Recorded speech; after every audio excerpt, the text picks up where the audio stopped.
پرکاش نے اسی دن وہ گھر چھوڑ دیا۔ اس کے گھر میں رہنے میں خدشہ تھا، لیکن جب تک شادی کے دھوم دھام رہی اکثر تمام دن یہی رہتے تھے۔ اب تک پرکاش اور چمپا میں کوئی راز نہ تھا۔ پرکاش کے پاس جو کچھ تھا وہ چمپا کا تھا، چمپا ہی کے پاس اس کے ٹرنک، صندوق اور الماری کی چابیاں رہتی تھیں، مگر اب پرکاش کا ایک صندوق ہمیشہ بند رہتا تھا۔ اس کی چابی کہاں تھی اس کا چمپا کو پتہ نہیں۔ وہ پوچھتی ہے صندوق میں کیا ہے تو وہ کہہ دیتے ہیں کچھ نہیں، پرانی کتابیں ہیں۔ ماری ماری پھرتی تھی، اٹھا کے صندوق میں بند کر دی ہیں۔ چمپا کو شک کی گنجائش نہ تھی۔ ایک دن چمپا انہیں پان دینے گئی تو دیکھا وہ ایک صندوق کو کھولے کچھ دیکھ رہے تھے۔ اسے دیکھتے ہی ان کا چہرہ فک ہو گیا۔ شبے کا اغوا نکلا مگر پانی بہہ کر سوکھ گیا۔ چمپا کسی ایسے راز کا خیال ہی نہ کر سکی جس سے شبے کو غذا ملتی، مگر جب تک صندوق کھول کر تمام چیزیں دیکھ نہ لے پرکاش کو چین کہاں۔ چمپا جیسے ہی کھانا پکانے لگی وہ صندوق کھول کر دیکھنے لگا۔ آج چمپا نے پکوڑیاں بنائی تھی۔ پکوڑیاں گرم گرم ہی مزہ دیتی ہیں۔ پرکاش کو پکوڑیاں پسند تھی بہت تھی۔ اس نے تھوڑی سی پکوڑیاں تشتری میں رکھیں اور پرکاش کو دینے لگی۔ پرکاش نے اسے دیکھتے ہی صندوق دھماکے سے بند کر دیا اور تالا لگا کر اسے بہلانے کے لیے بولا، تشتری میں کیا لائیں؟ آج نہ جانے کیوں مطلق بھوک نہیں لگی، پیٹ میں گرانی معلوم ہوتی ہے۔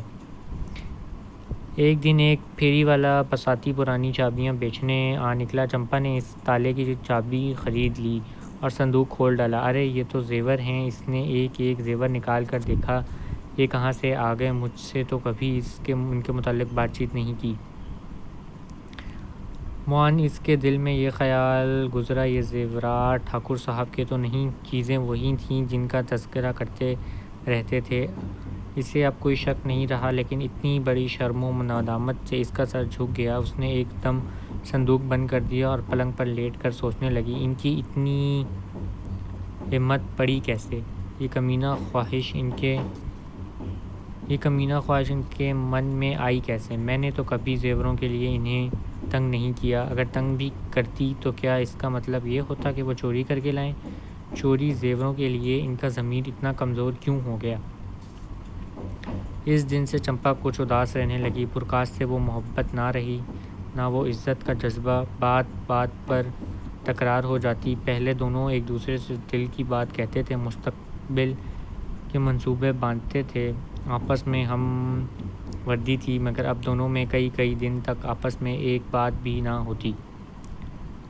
کئی مہینے گزر گئے۔ شہر کے ایک بینک میں اسسٹنٹ مینیجر کی جگہ خالی ہوئی۔ پرکاش نے اکاؤنٹنٹ کا امتحان پاس کیا ہوا تھا، لیکن شرط یہ تھی کہ نقد 10,000 روپے کی ضمانت داخل کی جائے۔ اتنی بڑی رقم کہاں سے آئے؟ پرکاش تڑپ کر رہ جاتا۔ ایک روز ٹھاکر صاحب سے اس معاملے میں بات چل پڑی۔ ٹھاکر صاحب نے کہا، تم کیوں نہیں درخواست بھیجتے؟ پرکاش نے سر جھکا کر کہا، 10,000 کی نقد ضمانت مانگتے ہیں، میرے پاس روپے کہاں رکھے ہیں؟ ابھی درخواست تو دو، اگر اور سب امور طے ہو جائیں تو ضمانت بھی دے دی جائے گی، اس کی فکر نہ کرو۔